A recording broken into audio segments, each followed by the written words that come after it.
Good evening, everyone. I want to say good evening to those who are joining us from the West. Good evening. I think it's about 4 o'clock in Jamaica, 3 minutes past 4 to be exact. Good evening, good evening, good evening. Go ahead and start sharing the program. Let them know that we are live right here inside of the Couples Corner. Yeah, this is our special edition called Pillow Talk. And this is episode 2. Of course, of season 2. Right. So something with the 2s this evening. Yeah. And I don't want to, subscribe to numerology, but 2 is always a number of agreements. I think something special is going to happen this evening. Good evening to your lady TJ. Good evening to your lady Kadeen. Good evening to you, Asheray. The peeping when at work. All right. Awesome. Well, Lady D is glowing, man. Bruh. Awesome. Thank you. All right, so go ahead and help us share the program. Let everybody know this evening that we are live. Listen, we have a wonderful couple in the building, a wonderful couple. And trust me, this is one of the evenings you want to be in. I personally have read, not heard, I've read I've read some aspect of their story. Well, guess what? They're in the building this evening and they are able to share with us their story. Listen. And while we get ready and anticipate them coming, I have some questions I want to throw to the audience while you go ahead and share the program, invite others to come on in. I have some questions I want to ask. As you would realize that this video is dubbed this evening, asking, can 2 broke people make it in marriage? I want to know. I think I have the right couple in the building to come and shed some light on that this evening. But let me go ahead and throw the question. Can a marriage between 2 broke people work? What is the probability of the marriage working out? We want you to go to the comment section and type your responses, type your answers. Can love go to the supermarket? Many persons will ask. Some will even ask, can love pay the bills? Yeah. Ladies, I want you to be honest. Would you marry a broke man? Broke person. And of course, this is not just a program for the ladies, it's also for the men. So the men who are joining, we want to know this evening if you would marry a broke girl. Girl that have no money. I sure need some time. Play some music. You can't keep up, you don't miss nothing. To share. Absolutely. I think we should be doing just that, of course. Yeah, man. But yeah, man, let us know this evening. Go ahead and type. We'll be repeating our question shortly, repeating our question. But we want to know this evening, can marriage work between 2 broke people, 2 broke pocket people? Can that marriage work? This is what we go in this evening. But let me slow it down and tell you this evening we're about to meet our guests for the first time this evening. You don't know how we do it when you come inside a couple's corner. And when you have a couple in the place, you have to have a song to introduce them. And so I know the gentleman very well, Daniel. And so when him touch the screen, we have a tune ready for him. And he must show us what it means to love a woman. All right. So we'll get ready for that. Ladies and gentlemen, I'm getting ready to invite in the studio now 2 wonderful people. Anybody know who is coming? If you know who's coming, go to the comment section and type. Listen, they deserve a very good introduction this evening. So if you know who will come, let me see those who have checked the flyer this evening to know who is coming. Because if we don't know, we're not putting them on. I see on it. The Wrights. Of course. So, ladies and gentlemen, without any further ado, we're getting ready to invite at this time the Wrights in the building. Get ready to see them on screen this evening. Baby, you don't know what you do to me. Between me and you, I feel a chemistry. I won't let no one come and take your place. Cause the love you give, it can't be replaced. So no one else can do. That's why I'm spend my life with you.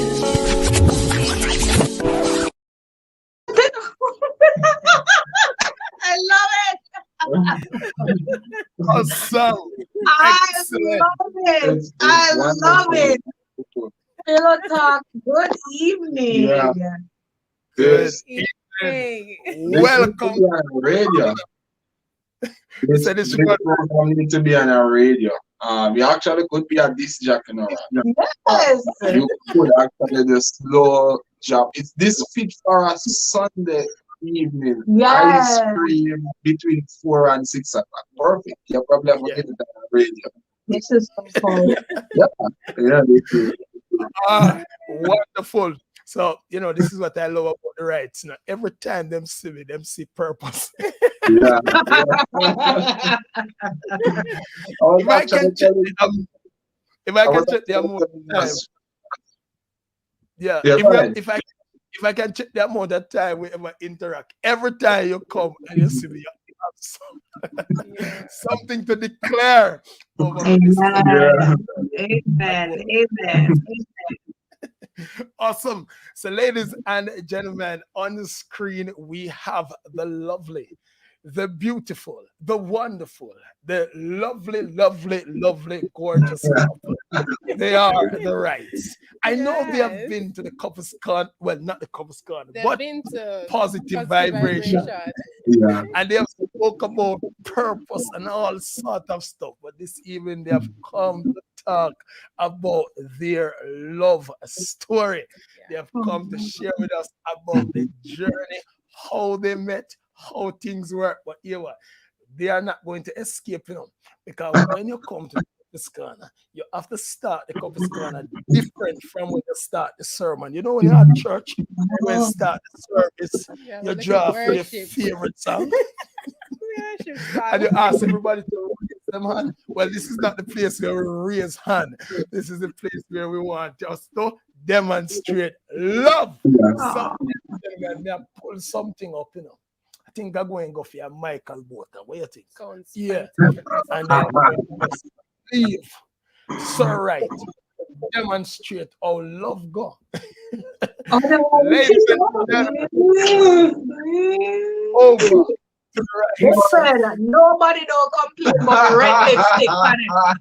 It's so my stay all day.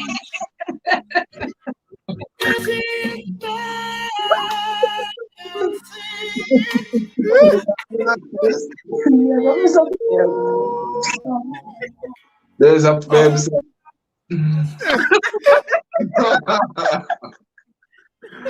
Babes saying, you gonna mess up my face. Because we want Sir Wright for just demonstrate when a man love a woman. I'm sure that he knows exactly how to do that. And listen, there's some of us. You're so There's some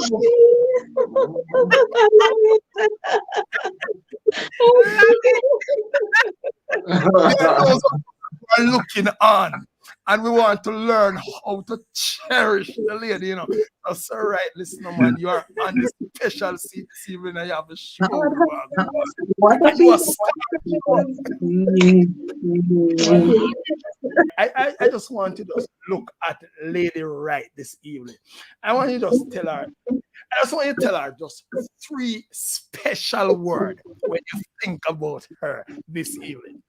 Just 3 special words. Loyalty, honesty, and beauty. Oh, Fun. Lord. And my wife says that when you get something, you need to respond. So I'm now going to ask Lady Wright to respond, but not with words, action. Mr. Listen, listen, they're not going to the who will see yourself a red.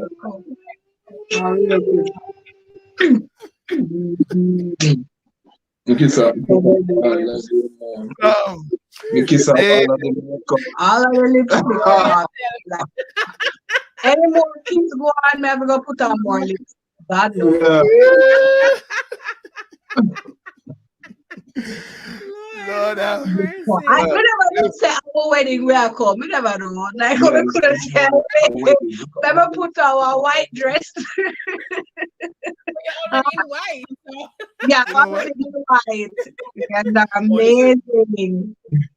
This is the online version, and since we were not invited to the live one, we have to make sure we get Oh, okay, I get you. No problem. No problem. But you know, guys, this is something that we really have to put out there because if you notice what's going on now in the world, like, nobody is afraid, no care them orientation or whatever. Yeah. Everybody show off their representation of love. Yeah. And they're not afraid. You know, even in our eyes, we may be saying, boy, that's not right, but they don't care. They show it Yeah. off. Yeah. So why are we hiding? Like, why do we, you know, we hide up things and it's like we don't want to show affection and all these different things. When people are out there and they might do all manner of, listen, we're legal, Yes. we're we are. legal, right? So we need to bask in that. Wow. Ladies and gentlemen, listen, the rights are legal and they are unapologetic about that. Of course. It is wonderful to have you this evening. You know what? We're going to get right into the program. It's 37 minutes past the hour. And, you know, Tashere is over there wondering if the program starts yet. Tashere, yeah, this is how we start. We're going to start the program. But you know what? In all other videos, somehow I start at how they met. But you know what? I want to go a little bit beyond me. Because I think there's a story for both persons. They have unique stories that you just can't start how they meet. You have to start before. And then now you're going to understand why we asked at the beginning, can two broke people without anything, can they actually make it in marriage? This is a story we want to bring to you. So let me start with Jamar, because Jamar, man, and we're going to push the man before woman business this evening. The man with the red lips. So thanks again for having us this evening. And I think this really needs to be on a big radio program. Yeah. I think Rob, you could actually have a Sunday evening segment. It was night love song. It's perfect for a couple eating ice cream and listen to all of those love songs and the introduction. I think it fit. You could be a good disc jack on a Sunday evening. Honestly, I was just sitting here. I was wondering if I was listening to the radio. But yes, but Rob and your beautiful wife, we thank you for having us. And we are going to just share our story about marriage and purpose and whatever it is. But I was born, for many of you, I was born in Bagwalk, St. Catherine. And when I was born in a place they call Magazine Lane, Bagwalk Magazine Lane. And when I was born into a dilapidated house. That house was built 30 years before I was born. Now, that house was built out of a thing they call bagasse board. A lot of people don't know what bagasse board is, but it's actually made from cane trash. It's actually plyboard. It's similar to plyboard, but the quality of the board is not durable as the plyboard. And so the bagasse board, it attracts a lot of what you call duck hunts. And so by the time I was born, that house was already in a deplorable condition. The zinc were almost brown. Whenever it rains, the entire house was wet. And so we had to put dishes in every single room. No matter of fact, that house only have 3 rooms. One room was for my grandmother and grandfather. The other room was for my mother. and the other room was for my cousin and my brother. And so it was, they really call it the chicken coop because we did not have electricity until the year 2002. So you heard that. We did not get electricity until the year 2002. So whenever we want to watch TV, we'd have to go next door to watch TV because we did not have electricity. Now, we have outside bathroom, we have outside kitchen, and we have an outside toilet. They used to call it the pit toilet. And so every single one in that household, we used to be on food stamp. Now, for majority of you, it's no longer food stamp, it's parts. And so when they abolished food stamp, our family automatically enrolled onto parts. And so we used to part. And so we used to cook on wood fire. We used to our clothes was so deplorable. And they used to call me Rosie Lego Beast because I did not go to school only 2 days per week. And so when I was in grade 6, my principal, she said, I want to speak with your parents because there's no way someone could be coming to school only 2 times per week. I used to attend school on the Monday and Friday. And so when I went home that evening, I asked my mother, I said, Mommy, why is it that you cannot send me to school every single day? And this is what my mother did. My mother went into her handbag and she took out her pay slip at the time, and this was the year 2000. This is what, 22 years ago. So this was in the year 2000, and my mother showed me her pay slip, and in the year 2000, my mother was earning less than 2,000 Jamaican dollars. So my mother used to work at a place they called Tulla Estate, and at Tulla Estate, my mother used to throw the fertilizer or the manure at the root of the cane. And so when cane season was has ended, my mother, she used to reap the banana and ensure that the banana was in the best shape so that they could package that banana and export it to wherever the banana was sent. And so when my mother get paid on Thursday, because my mother get paid every single Thursday, and so she could send us to school on Friday, and she could cook on Saturday. She barely could cook on Sunday, and by Monday, it was another struggle for us to go to school on Monday. So by the time Tuesday, there was no money, so we had to skip school. By Wednesday, same cycle, and by Thursday, and so we missed a lot of school. And so they used to call us Rose and Lego Beats because we were always on the street when we should have been in school. And so they interchanged the name between Rose and Lego Beats and Rose and Bad Breed. And they say, you know what? We should put you in a barrel, you and your brother, and roll you away because you serve no purpose on earth. And so I can't tell you how much so because I'm asking you to show us so, but I was coming from poverty, from poverty with 2 shorts. When I used to wash my clothes, my grandmother had said, do not hang those clothes in the front of the yard. She said, do not hang those clothes. She said, you must hang those around the back and the flowers tree. And that's how I remember my clothing was. And so we used to wear hand-me-down from one of my cousins. My cousin used to pass me his clothes to me. And so that's how I used to survive in Bagua. So I was coming from poverty. Wow.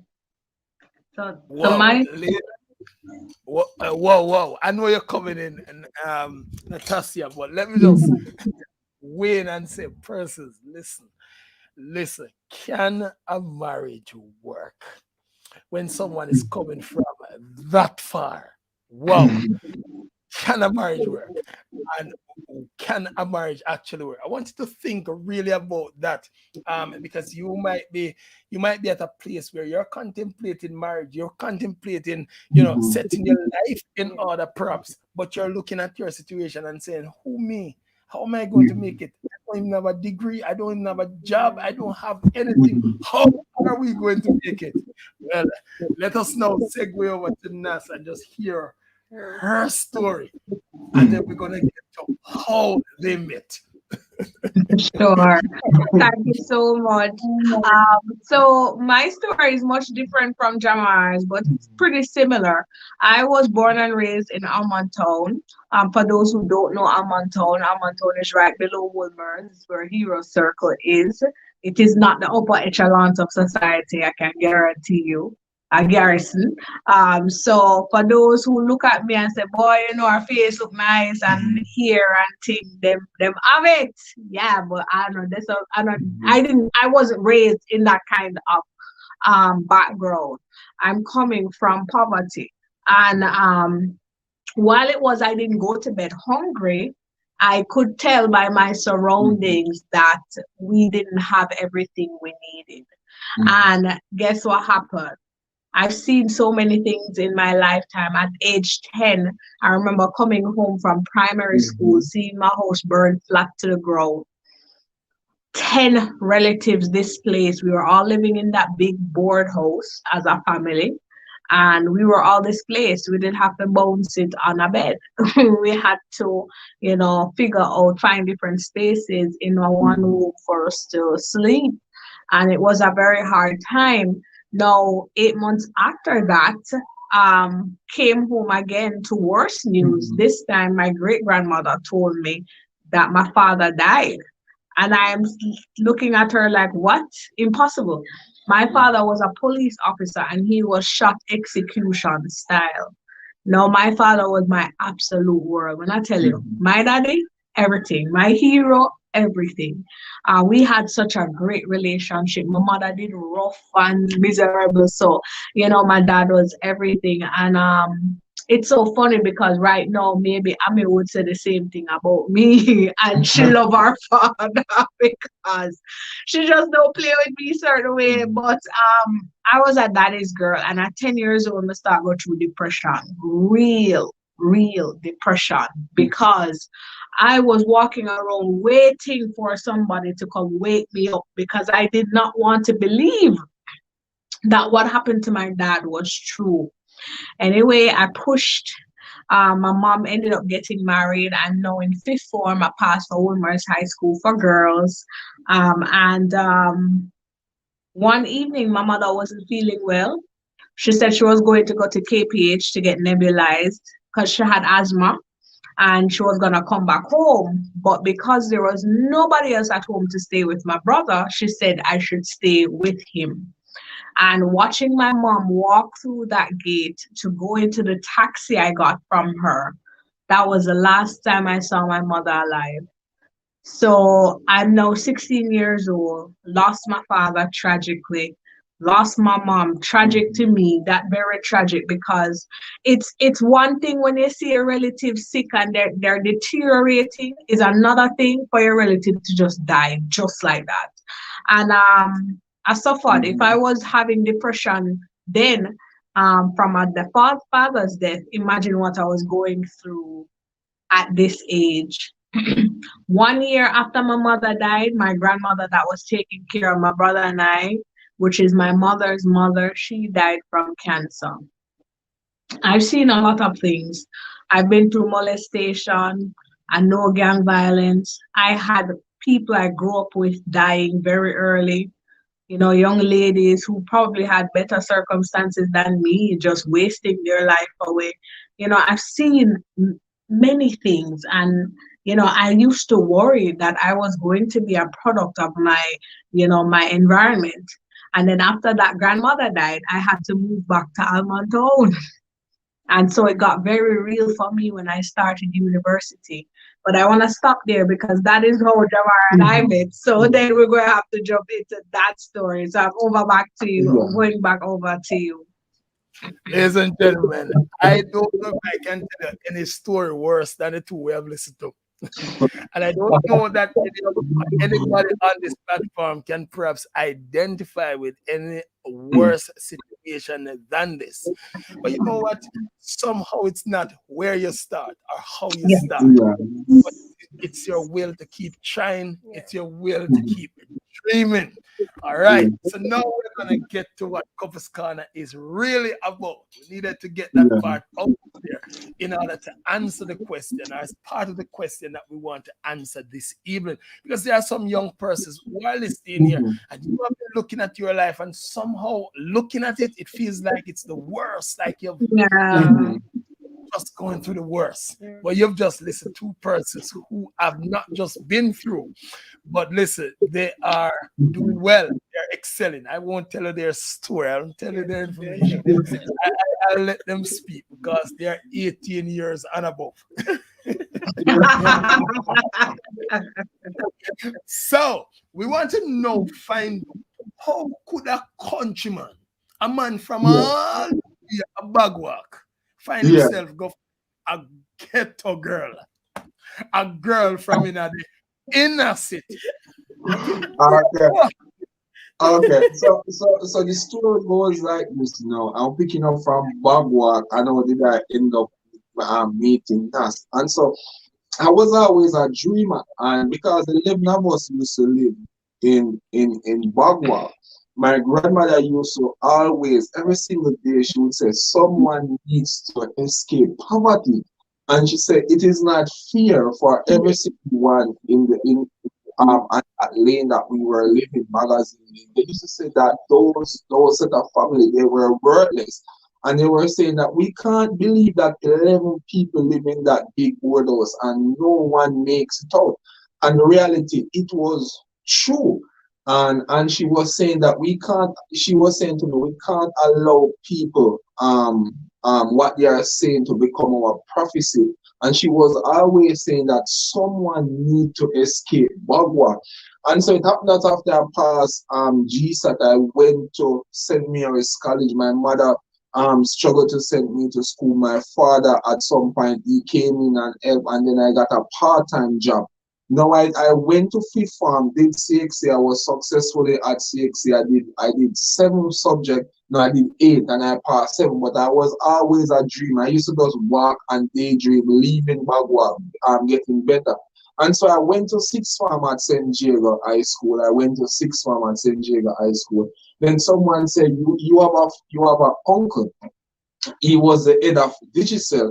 And so in that summer, in 2005, I met that uncle and he gave me a phone. And he said, you know what, you need to come and work at Digicel during the summer. And while I was talking to my uncle, he said, yes, it's possible. You can go to university. You can come and live with us in Portmore. And so I signed up the form to go to university at UTEC. I was accepted. I told my uncle, and he said, you know what, you need to come to Portmore and live with me and go to school. So this is the first day now in 2006. This is 2006. The first day, a countryman, and my English was not so. If you are listening to me and you say, boy, Jamar, your English really no. And even when I go overseas, people say, your accent is too thick. You have to speak slowly for us. Now, my English was poor. It was horrible. I remember in sixth form, one of the communication teacher, he said, Jamar, I need to find this person by the name of Jamar. And I said, that's English. And the student would say, it's grammar. Isn't it, miss? And everybody was, yes, we know Jamar grammar is horrible. And she came into her office and she said, I can't believe someone is at sixth form and you have no verb agreement. She said, your grammar is horrible, horrible, young man. Your grammar is horrible. And the truth being is that I missed a lot of school. I missed so much at primary school, and then my surrounding, nobody in my area speaks standard English. And so when I went to the first day I went to university, Nas was in my lecture class. She was in my lecture class. It was managerial accounting. And she looked at me and she said, you are so immature. And she said, you speak bad. That was the first, no, listen. It was the first day at university. 2006, August 2006, the last week. You don't have to make me look so bad, though. And it was a managerial lecture we had. And I saw this, and she said, and Nas, because Nas English was so fluent, and I remember she was standing up in the class and saying, you know what, I attend Ulmers, but me, I'm coming from Bagua, and so I didn't speak to Nas. I did not speak to her at university. You don't have to make it seem so bad. Guys, listen. First of all, I remember when I was sitting in that room and he sat beside me. But for some reason, my eyes caught his book. So he took notes. And I was looking in the book and I'm saying, my God, what kind of writing is this? And I was saying, no, sir. Then, so I started questioning. I say, youth, you reach our university because I couldn't get it. But let me tell you something. From that day, I think I gave him a nickname, and his nickname was Bookam. And from that, everybody started calling him that. And for those who don't know, because me no item did in the world, clearly, I was somewhere before I came to Christendom. So Bookam was a song that Idonia had. And yes, I do remember those things. So because he used to listen to Pierre Cartel and Idonia, all of them something there. Yeah, me I talk because the young people need to know God's deliverance is real. So I used to say that's all he listened to or whatever. So that's what I named him. But he really avoided me throughout the rest of university. So Nas and I, we were in every single lecture, and tutorial. About 2 years, right? For 2 years. For 2 years, Nas and I was in the same lectures and tutorial. But we didn't talk because of the first day. So it was kind of malice. And I was like, Nas is an uptown girl. I was a malice. She's snobbish. And so I'd go home and tell my aunt, and my auntie said, just don't pay them any mind. They are force right. So I used to have Nas as this uptown, snobbish, force right kind of thing. And so we didn't talk throughout the university after that, although I used to see Nas in my lecture and tutorial class. So when I finished UTech now, we finished UTech in 2010.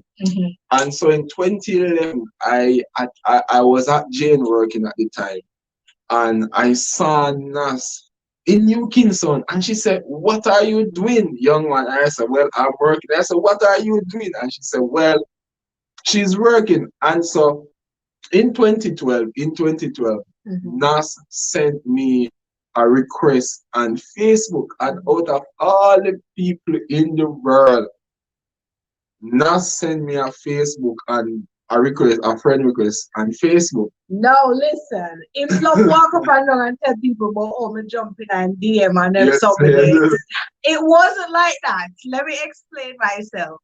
So remember what my first impression was of him when I met him in university. Come 2010, me find him on Facebook, and in Facebook post them in my quote Miles Monroe, in my talk about purpose, in my talk about mindset, in my talk, but me I say, no man, something that one, so we said, this is clearly not the same person. Somebody must hack him page. So I went and I said to my request, I didn't say, hey, Jabbar, how you do, blah, blah, blah. I haven't seen you since school. So, yes, for real. We didn't really jump with DM, but that was my reason. I'm giving you the reason. That was the reason. So, when I had Nas in here, it was in 2012, she sent me a message. And I'm like, oh my God, this is one of those questions, after you leave high school and university, the first thing they see you is, where are you working? What's your position? And I don't like to have university people on my Facebook page, right? This is in 2012. And so I say, you know what? I'm going to add Nas. So I add her. And about 2 days, I saw a DM from her. And I'm like, Lord, what is this? I probably shouldn't even open it. Right? And so when I opened the message, she was asking me what kind of book I was reading. And we developed a conversation, become friends, and the following year we got married. Listen, guys, we talk. When I tell you, we talk Too fast. It's too fast. No. Let me mention something to you guys. At that time when I met up on Jamar, that was probably one of the darkest periods of my life. Now remember, I lose my mother, father, grandmother, went to university, could not find anything to give me peace or give me any sense of, reason for living. Then me start work and I say, all right, I find it by working and making money. That never worked either. So I was really at my lowest because I was saying, God, what kind of life is this? So when I saw the content that he was putting out, I said, well, clearly Jamar find it. Me need to find it too. And we started talking. Started talking. We started talking every day. Rob said we are going too fast. Make him ask the question. Yeah.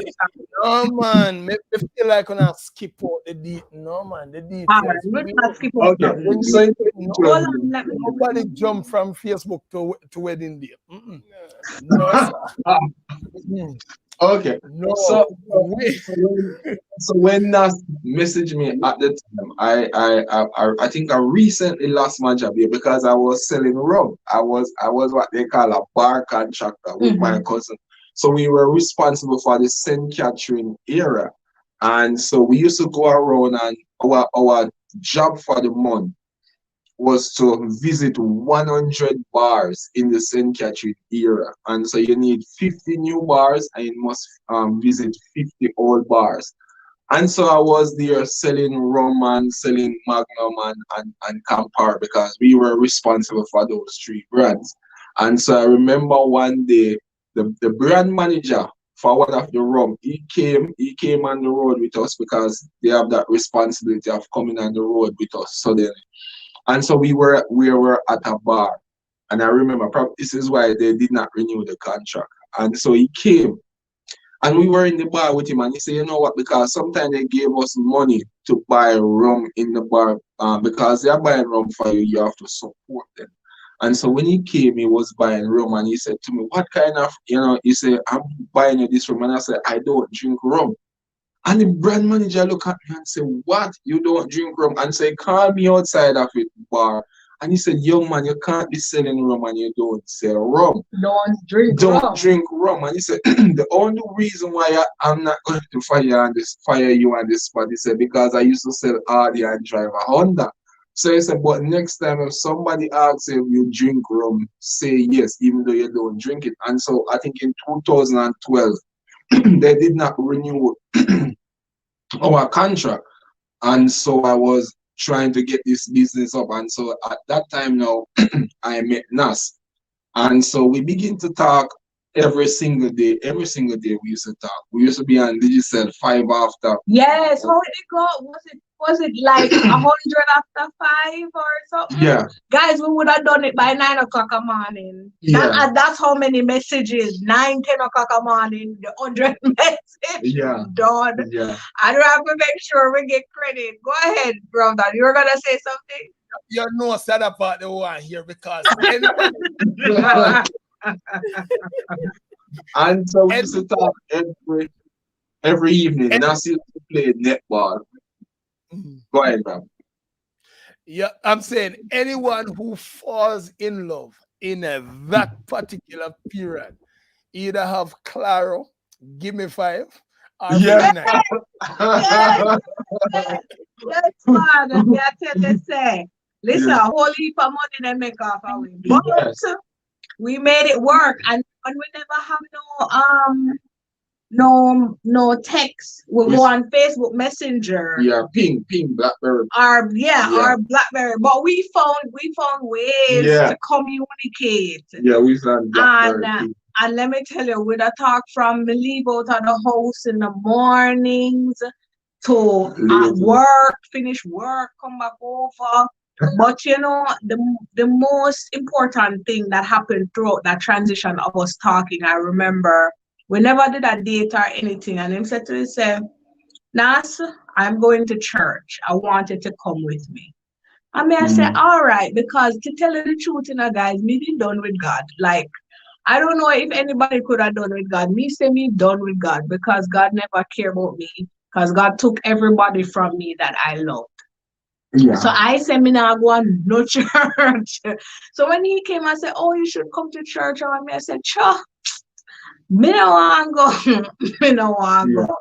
And then no, I was used to going to church. Yes, me know about the Holy Spirit. Me know about demonic possession, all those things. But the church that he wanted to take me to appear jump up and nice. So me I say, huh, I don't know if that's the kind of church I want to go to. And them don't wear pants. So me have to go look for a skirt, all kind of things, guys. And let me tell you something. That day when he and his aunt is a blessing. Let me tell you something.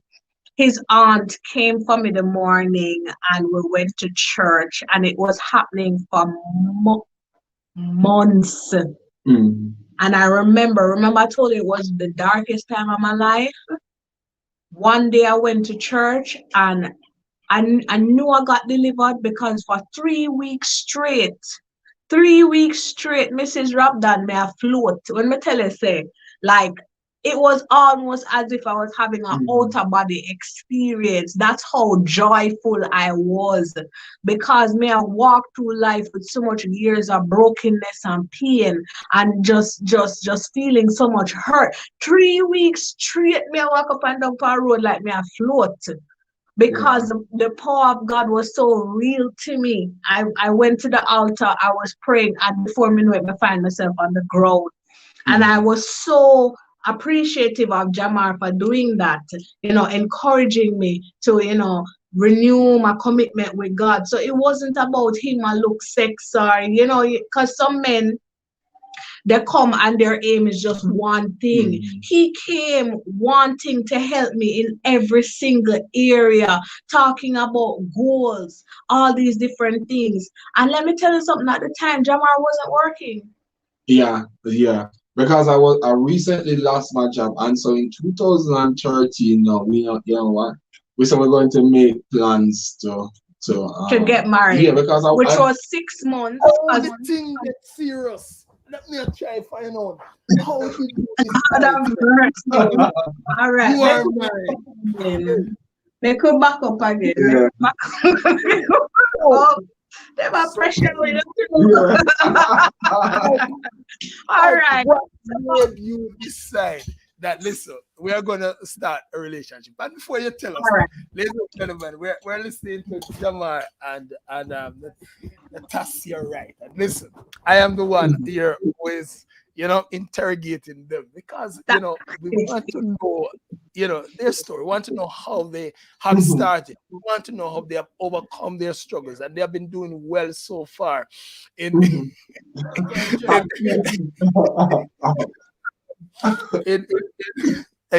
Tashere, Tashere, you know what?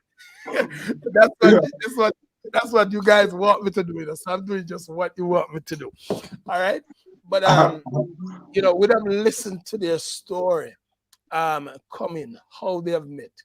A young man from Bagwalk, a young woman from Almontown. And everybody know Almontown in Jamaica, says a little hot-head place.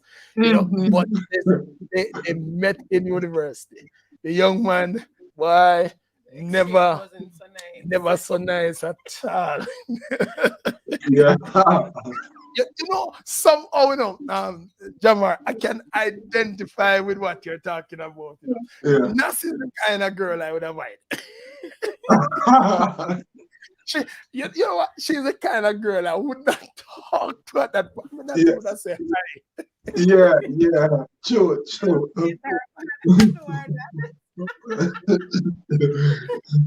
Whatever. I think the worst thing these town girls can ever do is comment on the way we talk.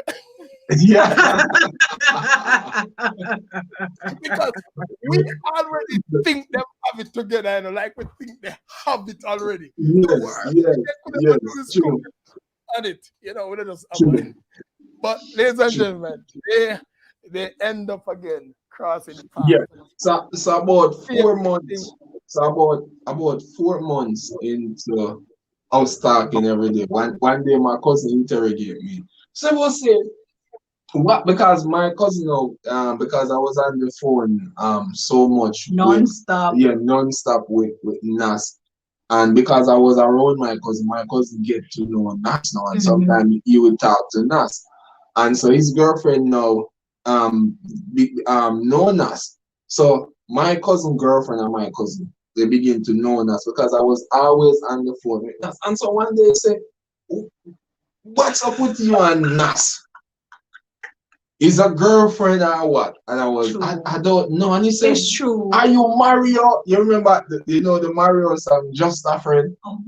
And he said, is this a Mario thing, Just a Friend, or you gonna be on Mario? Say, and he used to sing a song. Say, you're just a friend. So he said, what's going on? You had the phone in late night, every night with this girl. What's going on? You're gonna tell her say you love her one year or something. He said, you need to move from this friend zone. And and so one day we're on the phone. And I said, you know what? I was thinking about it. And I said, no, you know what? This is my wife. This is my wife, man, because everything I was looking for inside of a woman, I see it in Nas, and I said, this is my wife. And so one day I was on the phone and I said to Nas, you know what, I love you. And she hung up the phone. And I was like, hello. I thought, and I was saying, I can't believe I was going into my 25 minutes now because 5 after 5. You get 25 minutes after 5. I don't remember that. Yes. And then about 6 minutes in the conversation, I said, and the call dropped. I love you. I then you call back and I said, what's I want to know what. Easy, man. No ladder. You just get to I love you. I think that's props got scared. Yeah, because we were 4 months every single day. So I said to her that I love her and she hung up. And so she called back and she said, you said something a while ago. What did you say? And I said, I said, I love you. And she said, you really mean that? And I said, yes. And she said, oh, I love you too. Whatever. Yeah. And so listen, I don't remember that. But he might talk true. Let me share some background because I was coming out of a relationship that wasn't working. It wasn't in my mind, it was going to become abusive at one point or another. And remember, I told you guys I was soul searching. I was searching for something. I remember living in Red Hills, and the particular morning, a voice woke me up, audible voice, called my name, and I got up out of the bed and I packed up my things because I was living with that spouse and I moved out because I knew I was being called for more. No, I was already in the working world. May I travel, may I do all these different things. So of course I had many suitors. There were many guys around there who talk good, who dress good, who know country, all kind of different things, who have money. I could have chosen them, but there was just something special about them. There was and it's hard to explain. But I remember somebody saying that when you meet your spouse, when you meet your soulmate, you just know. And I think that was what was happening to me. I just knew, when I met him, all him did have, because he asked if two broke people can make it. When I met Jamar, all Jamar had was a life plan in his pocket. A piece of paper. When him open out the paper tear up, because I walk around with it long time, with him goals, and him have dates for the goals, when him gonna get married, when him gonna have kids, when him gonna open wholesale, when him gonna start business. I say, yo, we need to do something like that. And I went and I did want to match his, because I was saying, I don't know what the future holds, but wherever he's going, me, I'll go with him. I'm going with him. And so it just slowly started to progress. 6 months into talking, we told his aunt that we wanted to get married. Yeah. Honestly, we couldn't tell nobody else because everybody would have said we are mad. Yeah. But we wanted to get married, but at the time I was not working, and I said, you know what, I can't marry Nas until I was working. And so we were making plans to get married in 2013. and this was about in January 2013. We're about now about what, 8 months or so. And so we were planning, but there was no job. And so I got a job because I said, you know what, I'm not going to marry you unless I'm working. Although Nas was working at the time, I said to myself, you know what, probably love is not enough. Although the Beatles sing a song that all you need is love, but that is not true. And we can come back to that. That is not true. Yeah. You need more than love. You need more than love. And so I got a job in when it was about July. Yes. Yeah, I got a job July, and I said, babes, I'm going to marry you next month. Yeah. And so I received, because at the time I was just all I'm being back up. Tell the people them so we never have nothing. We never have no dress, we never have no ring, you never have no suit, we never have nothing. I would say, listen, we are gonna do a witness wedding. We're not invite nobody. We're gonna go get married and then say, surprise, we're married. Because we just never have it. And that was the truth. Yes, that's I was working, but then when they look on it, my rent did I eat out the whole of my little pay. And no, I mean real. We never had it. Yeah, we never had it, because at the time Nas was she rent somewhere and the rent was very expensive. And at the time I lived with my aunt. And so Nas had to pay bus fare and other stuff. And so I was busy trying to get a work. And so by the time I got a work, someone came from America and they bought a suit for their brother or something like that. And so the lady was looking at me because she was staying with my aunt, and at the time I lived with my aunt. And she said, you know what, I bought a suit for my brother, but the suit cannot fit my brother. And she said, you know, that suit would fit you perfectly. And when she took out the suit fit me perfectly. She did not know we were getting married. Yeah. In fact, the wedding dress I wore is Auntie's best friend's sister wedding dress, and that lady did not get married. That's how I got the dress. Yeah. I had like a farmer boss and another friend who sent money. That's how we got our wedding rings. Like people see us now and be like, oh, your wedding ring so smart. Be a business. You know when we go through, we get married. Yeah. So, I love this ring and I'm gonna keep it on. You know, that's how we got wedding ring. Another friend, she does cakes. She bake with the wedding cake. Listen, we were just one of our mentor, he paid for the honeymoon. Yes, he sent us to the cabana in Austria. We had nothing. Let me tell you, $0. Yeah. So I started work on July and we got married the end of August. Yeah. So the first paycheck, I think I bought a shoes. And then we the second paycheck we used it. But my boss, it was so generous because imagine it was I got the job July and July would have been my first month, the end of July, and then August I told him when I started, say, you know what, I planned a wedding and I'm going to need some time off. And he said, you know what, yes, I can give you 1 week time off in August. And so we got married on the 23rd. Yes. Yeah. If you hear my check with me, in my check. Yeah, so we got the 23rd. 2 months after I got a job, we got married the 23rd of August 2013. And this year we're going to make 9 years. Yeah, and then 2 weeks after we got married, Nas got pregnant. Yeah. We don't know how that goes still, but that was something. But I wanted to just mention again about the process of just getting married.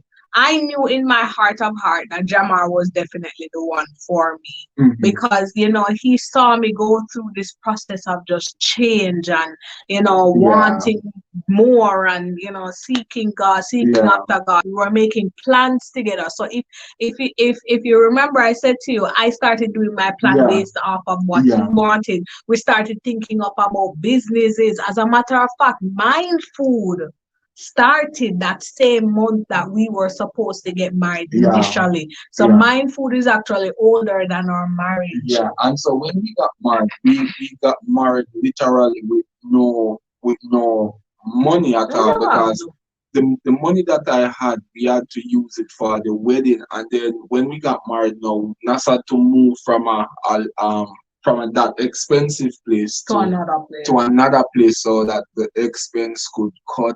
And then I move in, and then we started life together. Life was very difficult because I was working at I was working at this startup company, and I was trying to sell. My pay was basic plus commission. And so I was selling LED light. I was selling LED light, calling people, trying to set up meeting with them, doing energy audit. And so that was what I was doing while I was working at PCJ. And at the time, we were trying to start a business of wholesale. Was a wholesale? Yeah, it was a wholesale, and then that didn't work out, and so we start selling here. Yeah, I was always selling here, but then that was another business thing that we came up with. We said, all right, well, this is what we're going to be doing on the side. But you know, that job didn't last very long. So and then when we got married this is very important. When we got married, we realized that Nas had a different philosophy where money was concerned. So both of us have different philosophy when it comes to money. Nas love to spend it, and so I have to curb. Which woman don't like spend money? Listen, take time there, please. Which woman don't like spend money? And then you know what was so funny? Like I would come home from work with shoes and a bag and all that. And then I said, babes, you couldn't tell me say you gonna buy the shoes. I mean, I said, then when me I tell you fall, like I want the shoes, so I go buy the shoes. And so every time Nas walk into the house with a new shoes, it was like weapon of mass destruction against the finance, because we already did not have it, and she was buying the shoes, and we're like, no, you cannot buy our shoes. We are scraping. And so during that time, now the following year, 1 year into our marriage, we start to put on conference, and that even compound wicked man. That compound to the problem, because we did not have the funding, and no, we were taking every little thing that we earn to put in the business into the conference, and the thing was that we weren't even charging for the conference. And so every now and then JPS would come and cut the light. Because we do everything free. Everything we were putting on the conference, and at the time Nas was pregnant, we were putting on the conference. We did not have a car, so we'd have to jump on the JUTC bus, ensure we get to PCJ auditorium, trying to get people in the auditorium. And then let's talk about the period where there was just no work for you. Yeah. And it was just me working. Yeah. And you know, I mean, initially we never used to talk about this, but I love talking about it because a lot of women nowadays feel like, say, oh, when we get married, my husband are gonna take care of me, everything I'm gonna be all right, and blah blah blah. Well, lady, you better prepare for stormy days. And just as you are expecting him to carry this load of everybody and all the bills, when hard times come, you must also be prepared to make the sacrifices that are required to make your marriage work. Yeah. And hold on, babes. And I could not get up any day and cuss and say, you know, look, work and you this, that, and the other. I never did that because I understood. As a matter of fact, I believe the Holy Spirit was taking me through a process of understanding that Jamar was not made for no job. He was just not made for a job. He was made to work on his business, and I had to allow him to go through that process, although there were many days that I felt like this is just too much for me. And so the following year we got married in 2013, right? The following year we started to put on the conference. But another thing that I Nas quickly remind you, I forgot to put show in the story, is that in 2014, remember I started to work at this startup company. It was called Carrie Green, and I think I normally tell us this, that Carrie Green was ahead of its time because we were carrying in the LED lights, we were carrying the solar panel. And so 1 year after Carrie Green was started, one of the general manager told me that the company was going to close up because they were not making enough money because the investor, they want your money. I think they Yeah. want your money within a time period, and the Yeah. business was not generating enough revenue and enough returns for the investor. And they say, you know what, we are going to pull the plug on this company. And so one year now, when my daughter born in May, and so when the general manager told me that they were going to pull the plug. No, this is a scare part, because at that time now I was 26. I had a young family, and at that time I think I did not know who to call. And so that was a very, very scary part of being a man, because now you are without a job, your wife is just working, you're trying to build mind food, and now you're going to left without another income. Now think about this. If it was a two income house and it was so difficult. And so at that day, I was on the bus going home to pick up from the lady that was keeping I think at the nursery. And so I remember on that day, it's like my back was against the wall, because I did not know how to do it, what to do, because all they could say, yes, Jamari could send out resume. And so I said I have to take a life by the scruff of his neck. And so at that time, Nas was working, trying to put everything in in Nas income. Every now and then the light would turn off, because we were putting on the conference. And Can I say something, babes? Because people don't yeah, understand. So here's what happened, guys. We have a big conference. and that was, People come perform, people come eat them big food, yeah, them have them nice chat, them take them pictures, them say boy Nas and Jamar no go out good, and then we go home and the next morning we wake up with another life. yeah. And so now we were building mind food, but mind food wasn't generating enough revenue. It wasn't producing, and so it was taking a lot of income out of the household. And remember now, we had a baby. And so the following year, which is 2015, I remember this year, 2015, our second year in our marriage, and it was our second anniversary. We were coming from Almantown. No, the second year, yeah, it was second year, 2015. I remember this year very much. And so we were coming from Almantown, and we did not do anything for our anniversary. I think we put on a conference that in that same week, we call it Empower Fest, and every single money that we had, we threw into this conference, and we were giving away kids book Yeah, money, so we everything. all give up back to school scholarship Yeah. and what if things are going. And so that evening, we did not do anything. We did not celebrate our We couldn't do anniversary. anything. We never had And it. so we went to Popeyes in the evening. And when we got home, our light was cut. And I said, I look at Na's face, and she was disappointed, and I said to her, I said, babe, why are you disappointed? And she said, you know what, I'm bitter. I said, bitter? I said, bitter for what? And she said, you know what, I'm disappointed in the marriage. And I said, babe, it's 2 years into the marriage, you are disappointed and bitter. And she said, yeah, she said. We need some talking points. You can't just come, so I just dash everything out there. I don't prepare it. No, it's sorry. And she said, because I'm going to answer Rob's question, and she said, and then Nas said, she said, babes, I'm disappointed because I'm expecting you as a man to take care of me, and now the business is not making any money, and you are not working, and I feel like I have to show that all the burden, and there's not just enough money.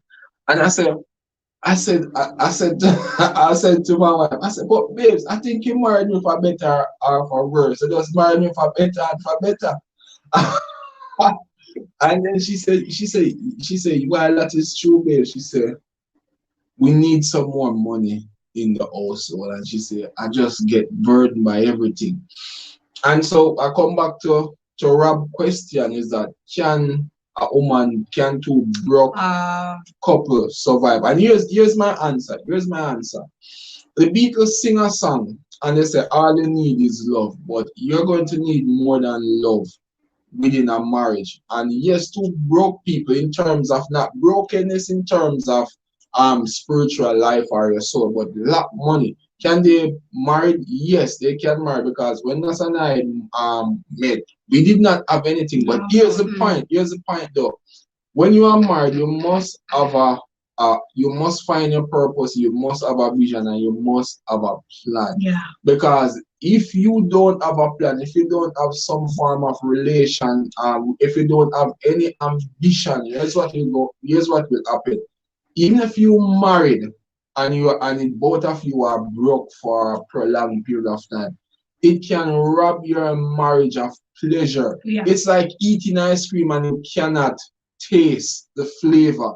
And so what happened is that the marriage become mundane. You are just trying to survive day in, day out. But you need to have some form of you have to have ambition. You say, although we are broke, we are not going to stay here. We need to be progressing as a family, as a husband and wife, as a team. Yes, you must progress and you must get better, because if you are not progressing together, even though you are in the relationship and the relationship probably lasts forever, the relationship becomes survival. It becomes mundane. Yeah. There is no pleasure in it. You see very little of life. And I've seen a lot of that in Bagua. People married for 50 years, but guess what? They achieve nothing, and the relationship become mundane. There's nothing to show for the 50 years. And so they go through life in a survival mode, and guess what? Survival become their way of life, and so they never experience any of life. You know, and Wow. I wanted to just mention too that he did not, I don't think when I told him how I felt, he was able to accept it because I didn't share everything. There were moments where I was going through so much persecution from people because people love to judge your marriages. You know, they don't say it to your face, but they are talking behind your back. And some of the comments that they were making is like, boy, you're going to take up somebody when now work and you're a young girl and you're tied on yourself and you can do better and all these different things. And I had to remind myself that I married him because I knew he had a vision and I wanted to support that vision. And I saw in the many years of our marriage, and even for the time that he wasn't working, the years that he wasn't working, he was working on the business, where my husband never wasted time. He was up 4:30 in the morning and he must send out morning charge and he's writing books and he's talking to people and he's trying to figure out how he can make a conference to get some money and all these things. And I don't know if I've ever expressed it to him that I appreciate how he managed his time well because he honored what I was doing for the family. Right? And so now, having passed those years, people now look at us and be like, oh, boy, I really admire her because you know, stick through in a hard time. Yes, because we were in it for the right reasons. And let me say something, because every single marriage will go through years of season. Marriage is season, because if you're going to live with somebody, you have to realize that you are going to go through season. And so within those 2-3 years, the first 2-3 years financially, it was very difficult. But what I had faith that we were going through a season because we were working, we were developing ourselves. One day the tides of life will change. And so I remember we started to sell here, and I think this is where life kind of take a slight turn, because what will happen in life is that when you are working towards a vision, when you are working towards a goal, and let me just say this slowly for those who are on here, you are going to work all of your life to become an overnight success. And every single day you are successful. Let me say, if you do the right thing every single day, you are a success. But the thing is that it is not compound enough for you to see it in a big mushroom. When you plant a seed the first and you start to water it, the seed is growing underneath the side, but you don't see it. And so if you are getting better together as a couple, you are reading book, you are going seminar, you are doing what you are doing, like what Robdon is doing now. You are getting better every single day. But you don't But see you it. don't see it. Because you still have the arguments, Yeah. you still have You cuss still- over all kind yeah. of things. You And- still have your, your ribs. Yeah. But things are happening underneath that Yeah. is solidifying the marriage. So Yeah. certain things can't break it anymore. You've been there and you've done that. Yeah. I mean, no, I'm gonna let you continue the point. Babe. No, almost 9 years in our marriage. No, like certain things don't even bother me no Yeah. more. Yeah. I'm like, okay, babes, what we Yeah. must do now? We're off, we've been through it. Yeah. We've seen it. And so now we started to sell ear. Mhm. We started the ear business, and the ear business was doing so well. We used to sell like sometime on some weekend $45,000 worth of ear. So things was taking time to turn. My aunt, she saw what we were doing and she said, you know what, you guys need a car, because we were putting on conference. We had our jacket with us. Take bus. We taking bus, and when Yeah, but and listen, let me just, this is a little infomercial break. When you see people I enjoy them life, stop talk. yeah. You don't know what people go through. Yeah. We had to take bus with Amy, with our change of clothes, stop, buy stuff to make sandwiches Yeah. and fruit plate. When the people them come and eat the sandwiches at the conference, they must say, Yeah. man, which caterer do this? And we We used to do it. we- Even sometimes I say, babe, that's what saying to me, babes, we need to go and travel. We say, babes, we cannot go and travel. We are building, we don't have enough money to travel. And so this go on for a number of years. This go on for a number of years. We could not travel because we were working on my and the business, yeah. And so my aunt, she gave us a car and she was so generous. One day she came to one of our conference and she said, "How did you get here?" Mm-hmm. And we said, "We take the bus." And she said, "This is not right. This is not right." She said, "I have 4 cars sitting down at home." She said, "You need to come for one of the car," because we used to take the bus with Ame, our clothes, igloo, banners, everything. And so when we used to go to the conference, we used to make the sandwich and put in as if we have a caterer, right? And so people would come and say, "Oh my God, this food tastes so good. Which caterer used to prepare?" But what people don't know, we used to get to the event early. very early. And we used to put Amy on the chair to sleep, and we used to make the sandwich, the cheese with the mayonnaise, and put it together. And so we were putting every single thing in this company.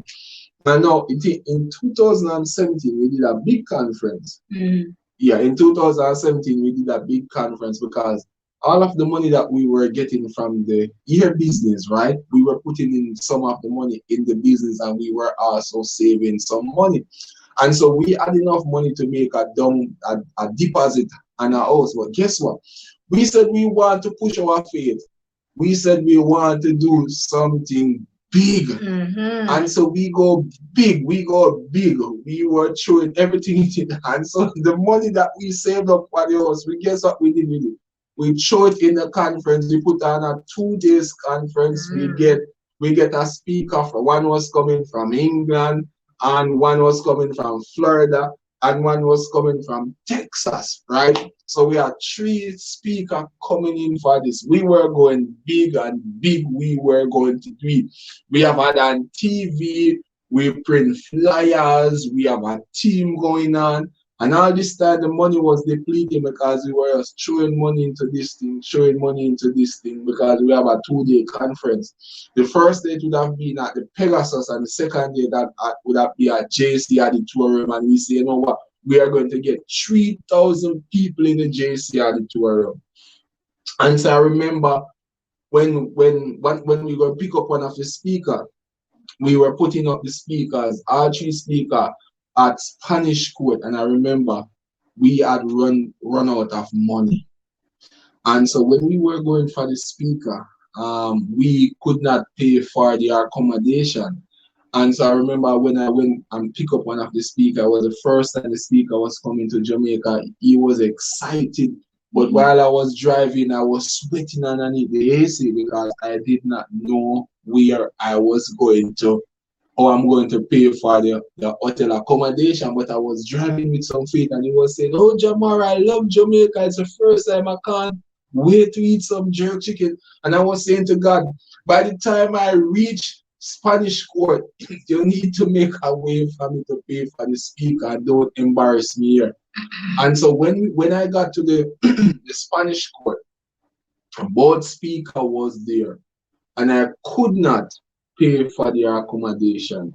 And one of the speaker called me and he said, Jamar, he said, this was a very, very low moment in life. This is a very embarrassing moment because here you are bringing down two speakers. Now, at this time, this was about 2017, yeah, 2017. There was no such thing as Airbnb. I think no, Airbnb wasn't. Under 17 Was, this is 2015 or was 16. yeah, is it that 2016 or 2017? 15. Yeah. And so when we went for was 15? Listen, time go by fast. I'm Yeah, telling one you. of those. Yeah. I'm telling you. And so when we went to pick up both speaker, we were at Spanish Court, a very, very low moment in my life. We ran out of money, the money that we saved to buy the house. We had already spent it on to book the hotels and pay for ads and all kind of stuff. And he called me and he said, Jamar, you can't pay for my accommodation. And I said, I can't. And he said, this is what I'm going to do, Jamar. He said, I'm going to pay for my accommodation. And he said, but this is what I want you to do, that whenever you are traveling, I want you to do this for somebody. I want you to travel. Don't ask them for any money. Pay your own accommodation and your plane fare. And when he did that, there was such a burden that came off me. I think all of the speaker, they paid for their own accommodation at that conference. And I think God came through. And the following Monday, when we went, the following Monday after the conference, after we spent over $600,000 on this conference, when we got over the Monday in the evening, JPS cut our light because we could not pay our light bill. And guess what? Our light bill was for $7,000. Yeah, little bit of money 7,000. compared to what we spent. But you know, it's good that we can be transparent and let you know because we never just got here just so. Like we had to fight tooth and nails, not just for our marriage, but just for business, for everything business, is for a everything, fight. for everything. And you have to be strategic. You have to be strategic. You have to use wisdom. I mean, marriage will start out with love. Let me say this because I said it to somebody and there was a big debate. Yeah. The person said all you need to succeed in marriage is love.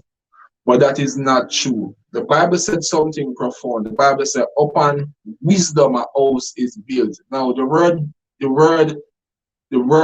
house in that is an idiom for family. That means upon wisdom, a family, a marriage is established because you need wisdom, you need knowledge, and you need understanding for your relationship to work. It will start out with love, but you need knowledge, wisdom, and understanding so that you can live with the person. For example, I always say to us because I love to look at private jet. And here's the thing, I love private jet, but if you give me a private jet right now, it would be a disaster. You know why? Because I do not know anything about private jet. I love it, but I cannot fly private jet. And the same thing with marriage. Sometimes people love each other and then they get married, but they don't have the wisdom. They are not strategic because problem will come. Low period will come. You're not going to have high and high. And that is the reason why that social media can be so deceptive because people only post their highs. Very few people post their lows. Yeah. And so you are thinking that people always have high and high. And so when people recently an influential person sent us an email, and in the email they said to us that I have seen where you have grown exponentially. And I was saying to Nas, that's not true. What had happened is that the person just discovered Nas. Yeah. Let me say that slowly. We did not grow exponentially. And it wasn't overnight. And it wasn't overnight, but because the person was going through social media, the person saw where we did some training, and it looked wonderful. But what that person think that we are just on the scene. No, we are not just on the scene. We are on the scene from 2013. This is 9 years. And so what happened when people see somebody as overnight success? It's not overnight success they are seeing. They are just discovering the person. But what happens is that the person look like overnight success. So we are not overnight success. It's a process.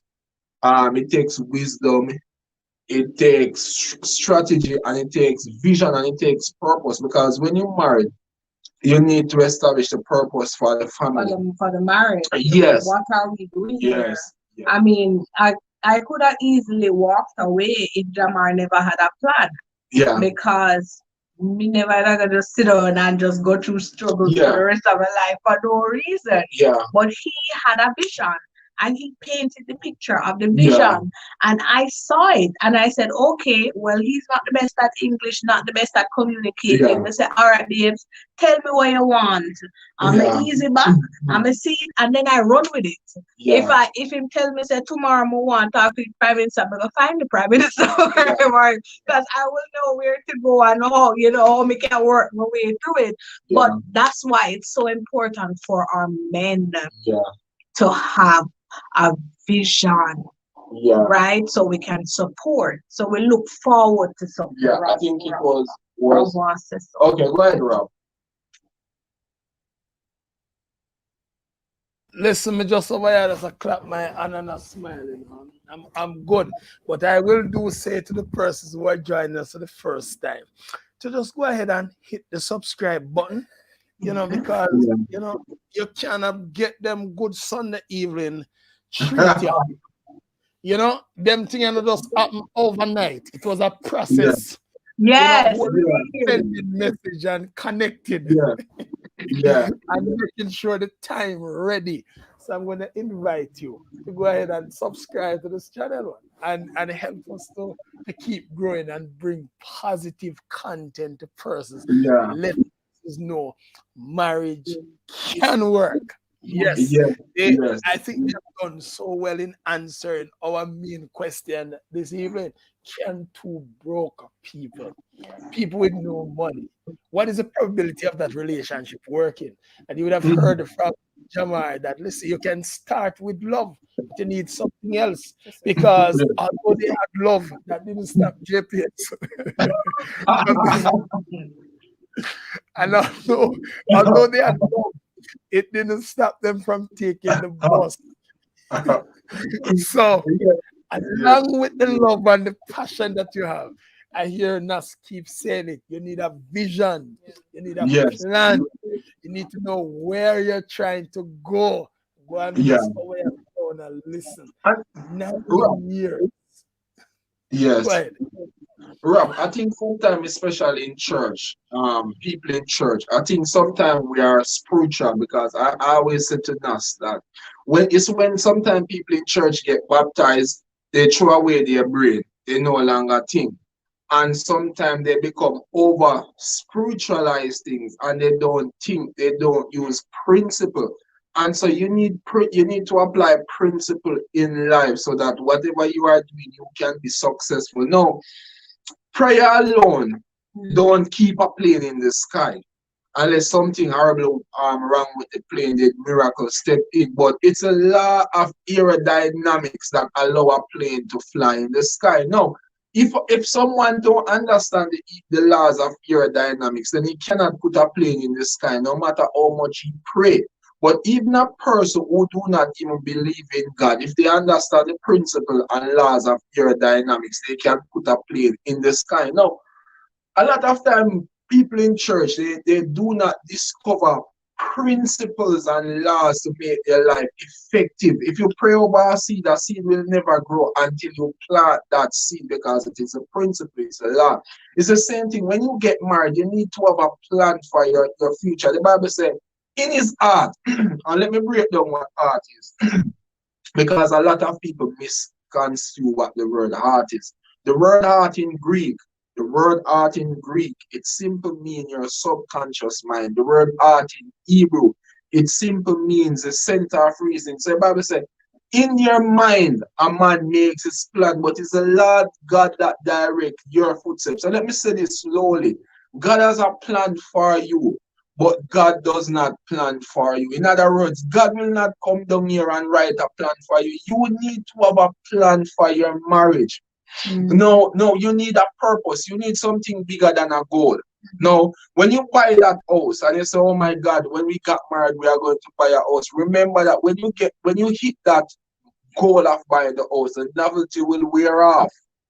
And so you need bigger things than goal. Goal is good, but you need purpose. Because whatever thing that you set out to accomplish as a goal, when you got that, the novelty will wear off. You say, you know what, we need a new car. But 1 year in, after you got that new car, the car no longer smell good.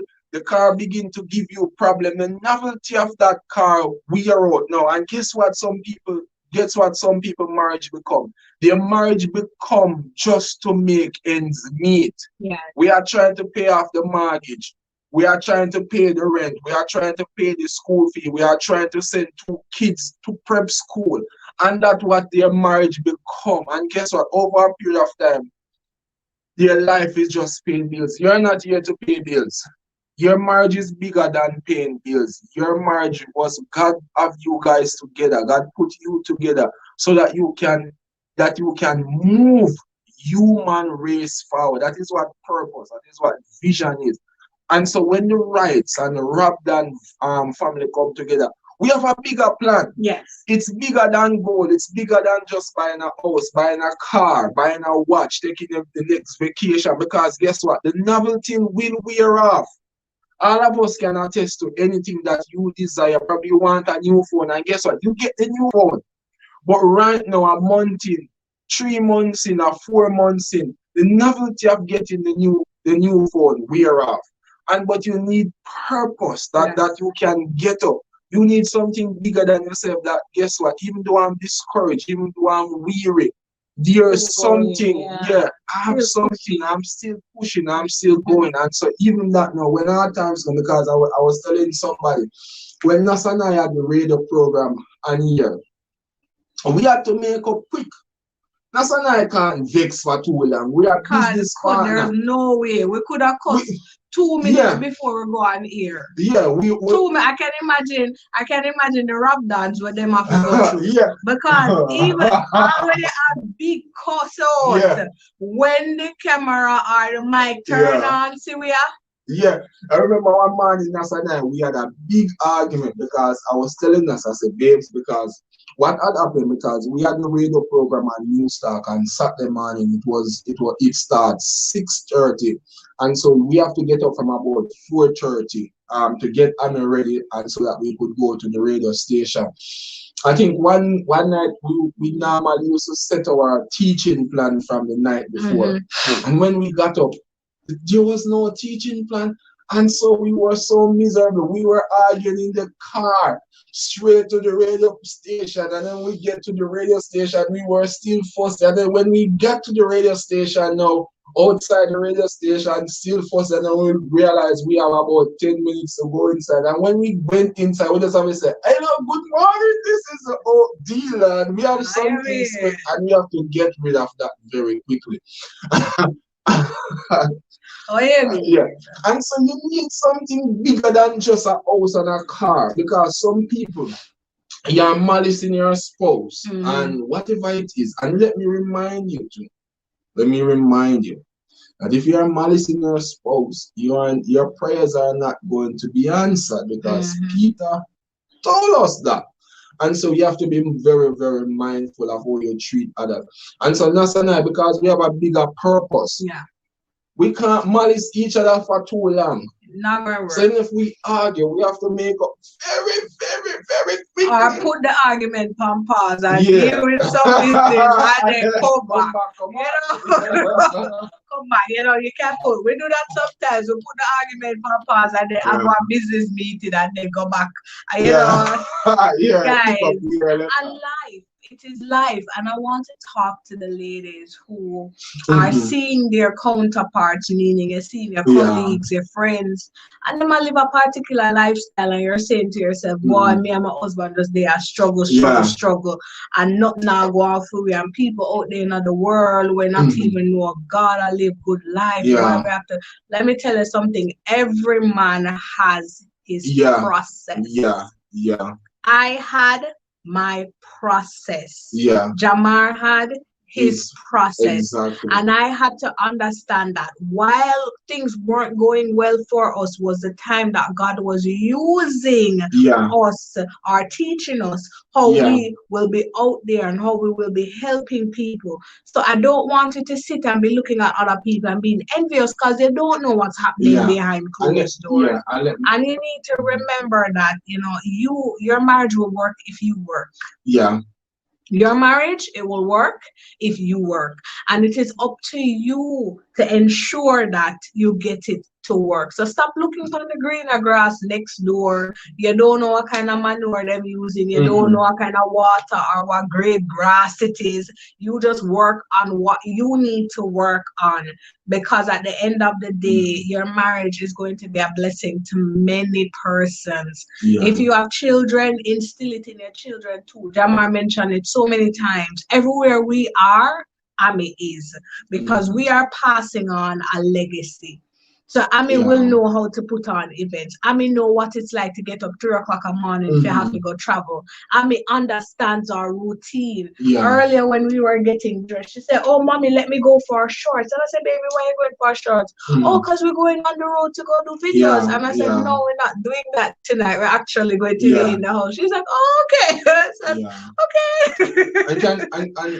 And you put it so well, Bez, but I just want to emphasize again how important planning is. And I know a lot of people might say, why Jamar going back to this? We talk about, but you need to have a plan, because when Nas and I, we were couple of years back, Nas had to do the traveling by herself. True. And it have to be a lot of time business travel, because the thing is that the family could not afford for everybody to travel one time.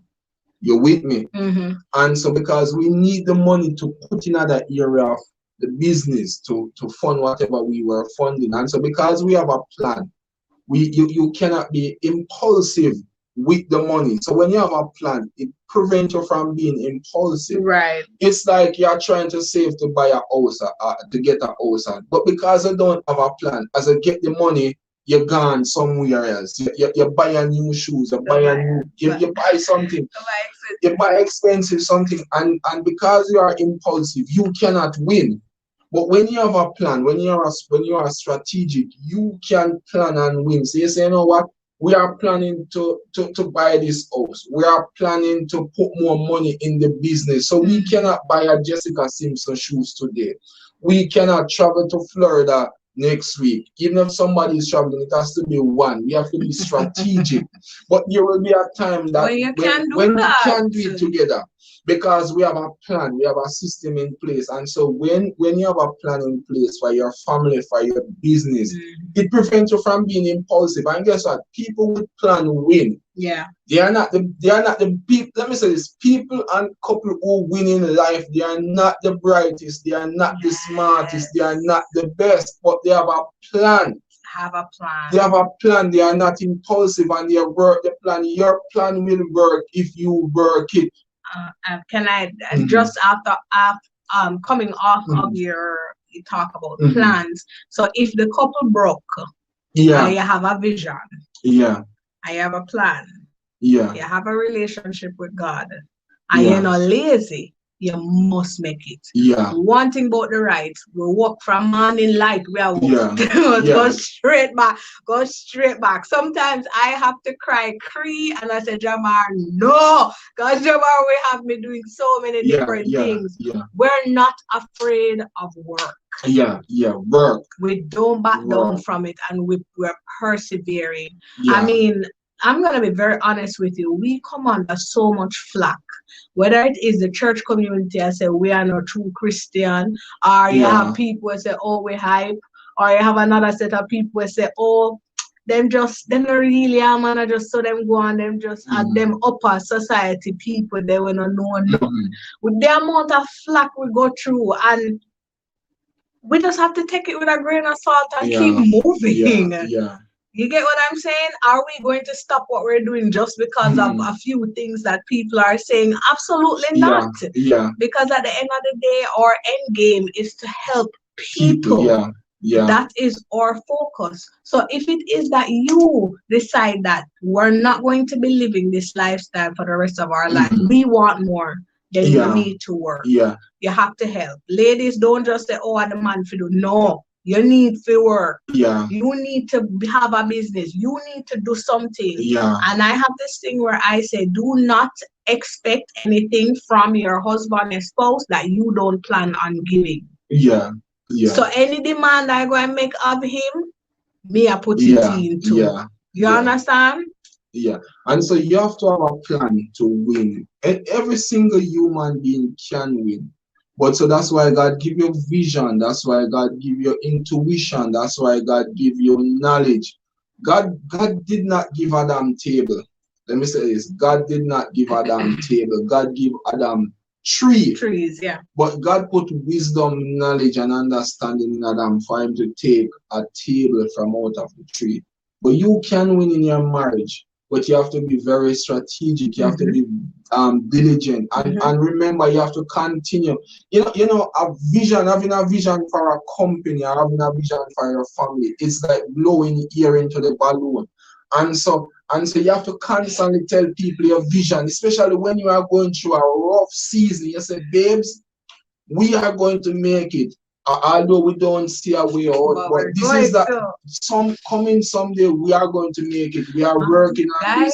Guys, we're not wrong for daydreaming. We sit down and we say, man, next year them time with them private jet and so and so.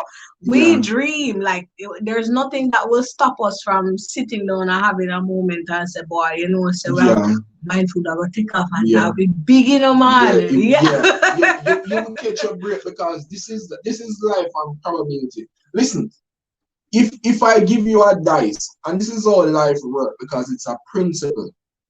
If you have a dice and I say, you know what, Rob, I want you to choose 6 with the dice, but I'm only giving you 2 opportunities. But you say, no, Jamar, I want you to choose 6 on the dice, but I'm giving you 10 opportunity because I receive a higher chance of throwing the dice. My probability of throwing the 6 increase. Your probability of throwing the dice is lower than mine, and this is the thing with life. If you continue to make little step towards your goal, one day you will get a big break. For example, if you are going to cut down a big tree, and I said to you, Rob, swing the axe 5 times every single day. I don't know when the tree will drop, but one day the tree will drop. So this is what you are going to do. You are going to swing the axe at life every single day. Small step. We tell people, Nasana, we don't do a lot in the day. We only do 5 things every day, because guess what? If you want to have a successful life, let me say this. If you want to have a successful life, you must have successful years. If you want to have successful years, you must have successful months. And if you want to have successful months, you must have successful weeks. And if you want to have successful weeks, you must have successful days. So every day, this is what my family are going to do. Monday, day in, day out. 5 things at that. See, I'm going to work, do a small step towards my business. Either I'm going to work on myself, but do 5 small steps every single day. For me, it's reading the Bible every morning, 4 a.m., 1 hour a day. I've now read the Bible 9 times, just 1 hour every single day, between 4 and 5 a.m. And guess what? Every single year, by the time I reach October, I finish reading the entire Bible, just 1 hour a day. And you pray, but guess what? That will compound over a period of time. And that is why it's very important for you to have vision. You need vision, you need planning, and you need purpose. And if you put those things together, because it's a principle of life, it's biblical.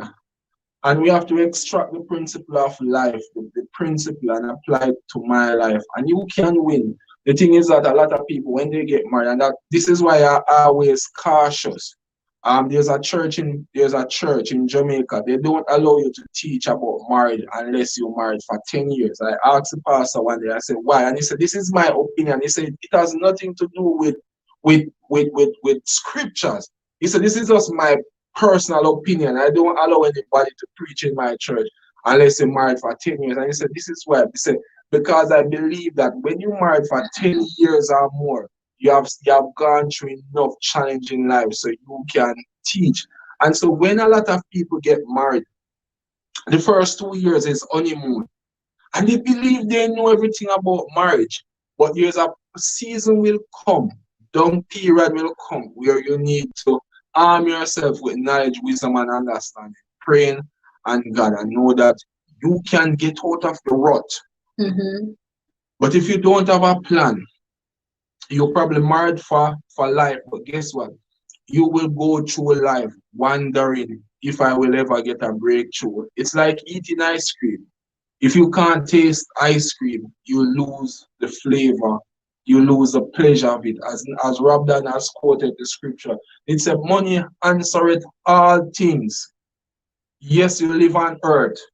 That's why the Bible says, seek ye first the kingdom of God and his righteousness. And listen what Jesus said, all these things will be added. Jesus knows as long as you are on earth, you need things.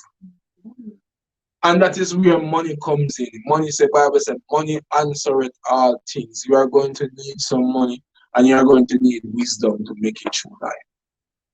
All that Sounds wonderful. If I could just drop in something else, because I know time is going. A lot of our females, we are women by nature. We like to be taken care of. We like to be looking our best, feeling our best. But when you're going through your broke phase, and I'm just being completely real, you have to be resourceful. Yeah. Me as a girl, me do my own hair. I can do my own nails. I know how to make myself feel good. So even while we were going through our down period, nobody have to know, like, I still put myself together well. And if needs be and you don't have it, you can't get to go out. You guys can go for a walk somewhere. Carry the kids and sit down and enjoy life. Don't just come up in your house and say, boy, not now going to go upstairs and just cook and wash and no. Go out, enjoy life, even if it's just to sit at the beach. One of my favorite things to do is to just go sit at the beach, watch the waves, and just enjoy the sun and just, say, God, you are so amazing. Every time I go to the beach, I say, God, you're just amazing. So, and that is like my worship session. You have to find ways to make it work. But when you guys get to the point where you can actually celebrate, you can't be stingy. You have to celebrate. Your family deserves it. Jamar has a saying, he says, those who starve with me will eat with me. So you have to make sure that you take the time to treat your family, but again, your marriage work if you work. And one last thing, that you as a person within your marriage, you need to grow. And let me say this, it's very profound. It's a truth that your life will get better if you get better as a person. So if needs be to go back to school, go back to school. Find a way to go back to school. If you don't have the money, then you have the university of YouTube. But whatever you do not remain stagnant in life. There's a thing in Asia that happened. There's a war in Asia, and this is what one of the tribe in Asia they pray for within the war. They pray that the Tartar tribe will never move. They did not pray that their enemy will be defeated. They prayed that their enemy will never move. And this is why they make that prayer. They realize that if a person does not move, if the thing does not get better, eventually it will rust and get destroyed. The same thing for you. If you do not grow, if you do not become better, you are going to become stagnant in life. Let me say that slowly. Hello? You are going to become stagnant in life. And guess what? Stagnant water attracts bacteria. That is why they call it the Dead Sea in Israel. The Dead Sea is the only sea that receives but does not give. And so the Dead Sea becomes stagnant and all the salt is in that water. And so no life form can survive in the water. And so when you become a stagnant water, you attract bacteria to your life. Nobody wants to associate you, and eventually you are going to decline. Because if you are not getting better, I'm getting worse. you are getting worse. Because in life, nothing remains the same. Say that again. In life, nothing remains the same. You're either getting better or you are getting worse.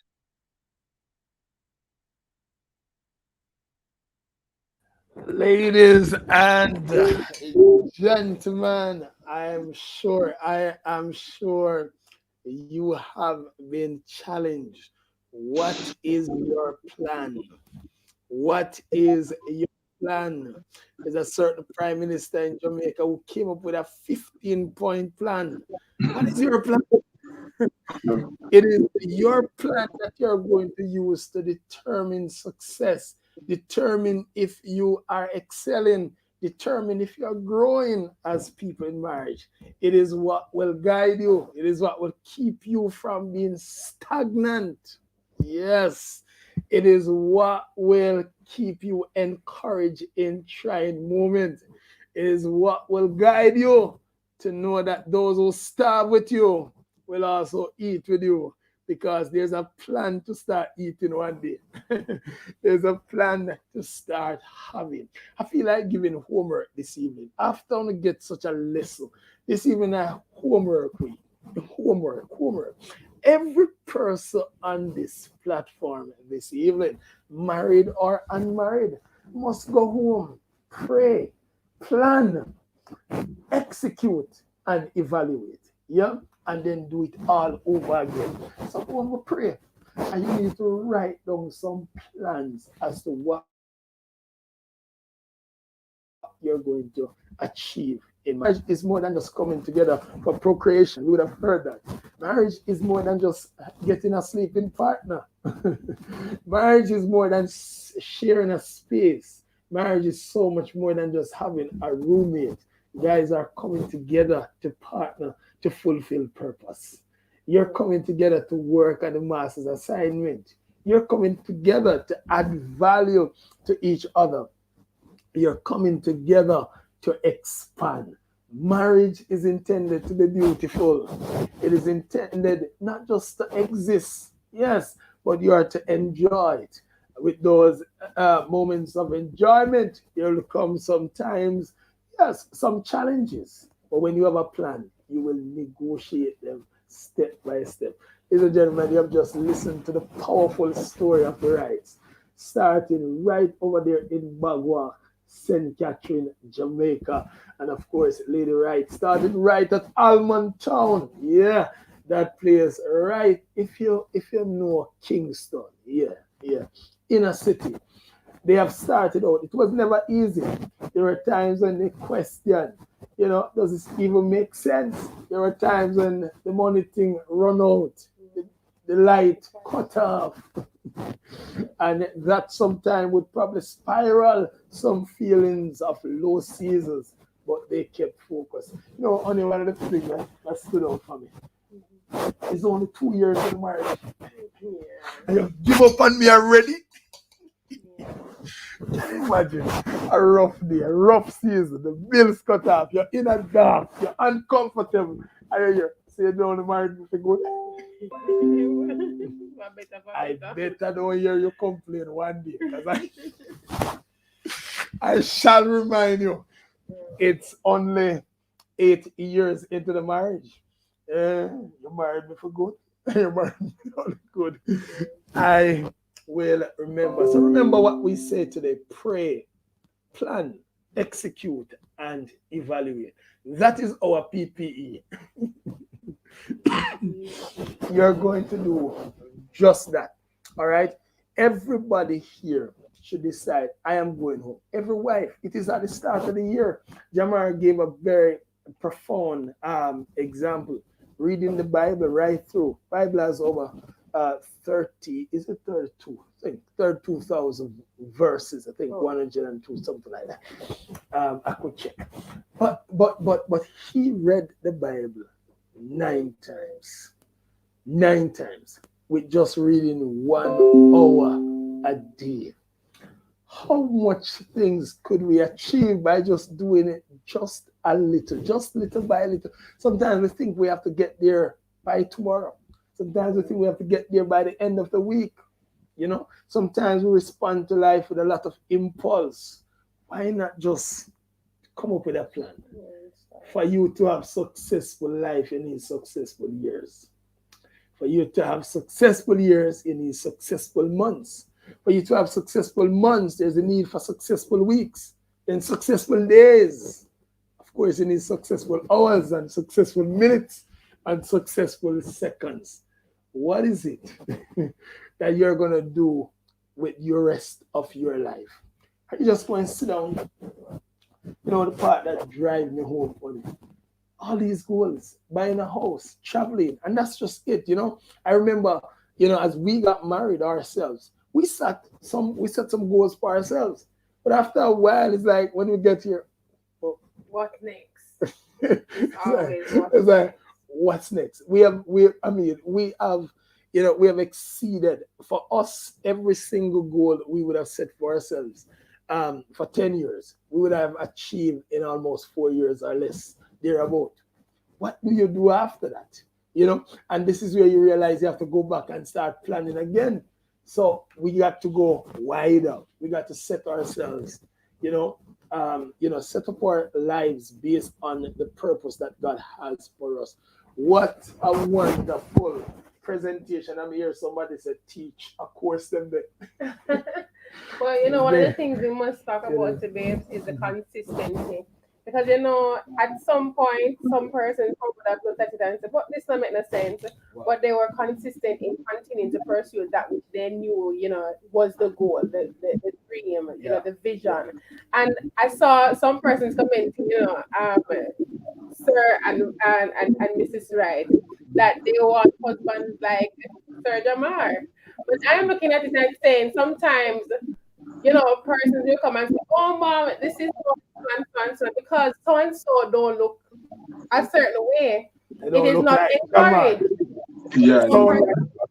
Ideas and stuff. So we must remember where he started from, where she started from, and then see it now. Okay, it took the decision that, okay, I don't have it yet, but I have the vision to get there. He just had the thing in his pocket and it did tear up because he had it there for a long time. And sometimes we don't see it. I remember when I was in university and there were men who were driving and the option was take this one. But the one that never have nothing in him hand, rough and stuff, that was the one I chose. And a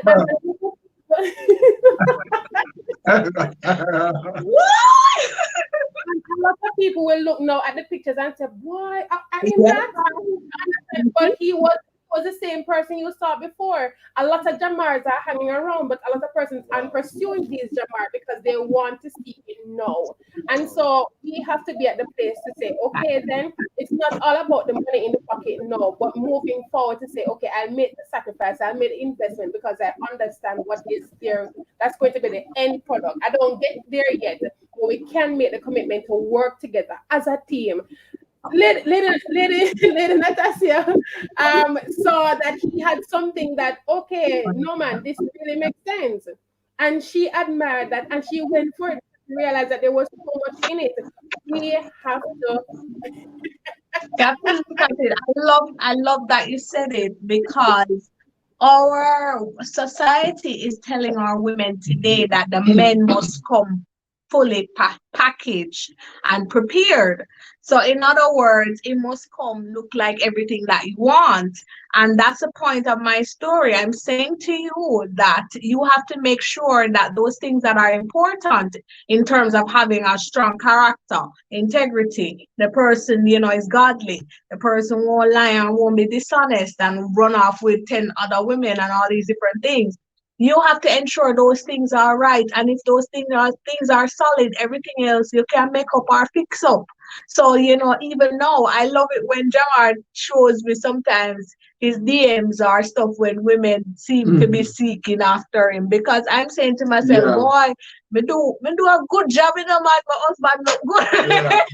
It's a compliment to me. And I take pleasure in making sure, my husband have on a nice blazer and a watch and it look present. It's a blessing for me or to me, because I know where he's coming from, and that value that I saw in him long time ago, people are just seeing it now. Trust me, trust me, they wouldn't want to marry me then if they had seen me. Trust me, because I didn't look like this. I look like Bagwak.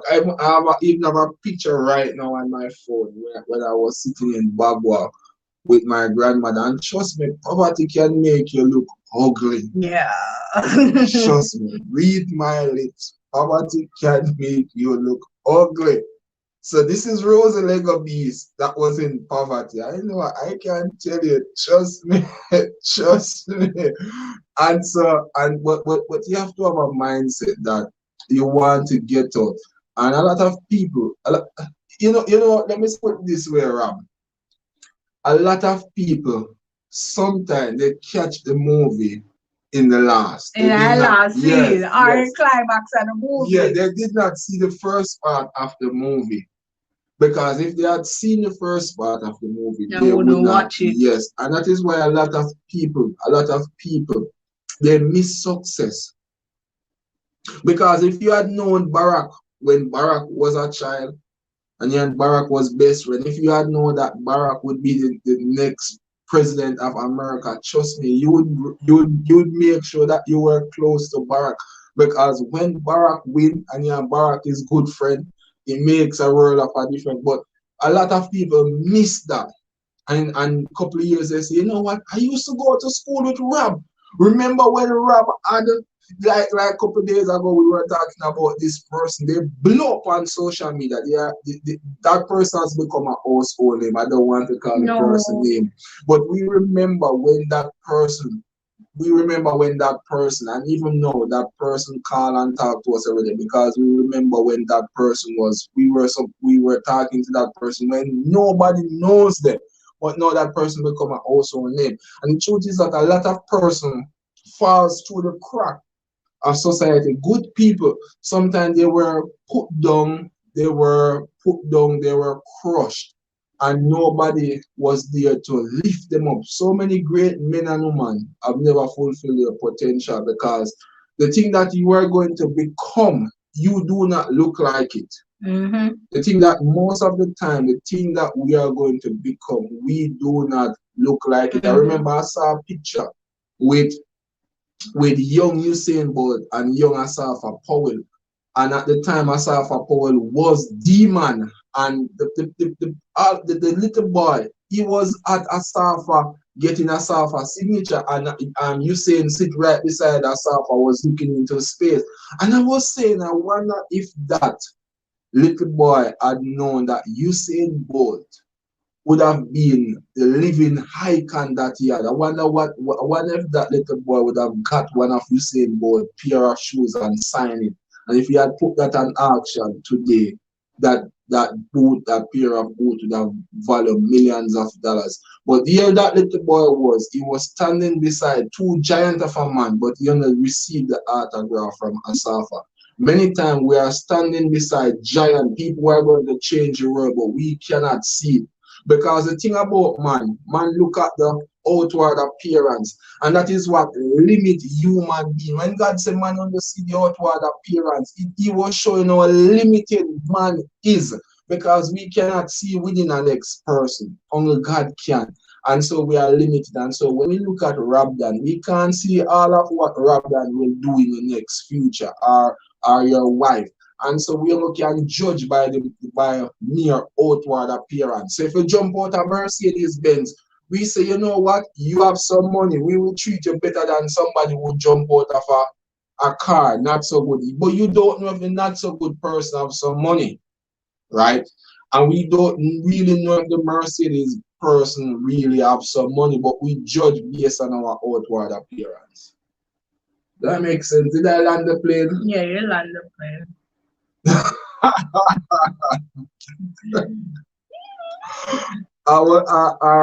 Was I just going round and round in circle like I played in a holding pattern? You know, I'm gonna say this very last thing because me hungry now. I'm just gonna say this very last thing.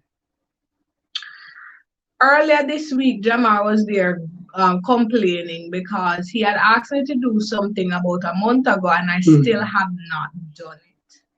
Now, let me tell you how my husband operates. I'm one of the worst boss them you can ever get. You walk you. Every minute, he will give you all like 10 things to do in the day and he'll ask you 5 minutes after and give you the 10 things if you do them. It's like ridiculous. He is always going.